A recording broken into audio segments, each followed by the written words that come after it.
Dinas Pertanian Kota Denpasar mengasuransikan 2.000 hektar lahan pertanian khususnya padi selama 2024. Total luasan lahan yang diasuransikan tersebut untuk 2 kali musim tanam.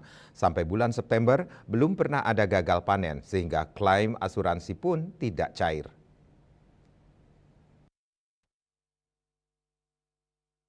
Kepala Dinas Pertanian Kota Denpasar Ana Agung Bayu Brahmasta didampingi PLT Kabid Tanaman Pangan dan Hortikultura Igan Anggreni Suari mengatakan kualitas panen padi di Kota Denpasar sepanjang tahun ini bagus sehingga tidak ada klaim yang dikeluarkan. Dikatakan 2.000 hektar lahan tanam padi yang diasuransikan tersebut hanya sebagian dari total jumlah luas lahan tanam padi di Denpasar. Asuransi diberikan pada lahan-lahan yang memiliki potensi gagal panen. Saat ini masih ada 4 program asuransi usaha tanam padi (AUTP) yang masih berjalan. Ada 816,5 hektar lahan pertanian padi di Denpasar yang asuransinya masih berjalan.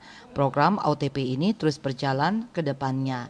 Adapun anggaran yang dikeluarkan pemerintah Kota Denpasar melalui Dinas Pertanian sebesar 72 juta rupiah untuk program OTP 2024 ini. Anggaran tersebut diambil dari APBD Induk 2024. Premi yang dibayarkan oleh pemerintah kota dalam program OTP ini sebesar Rp36.000 per hektar.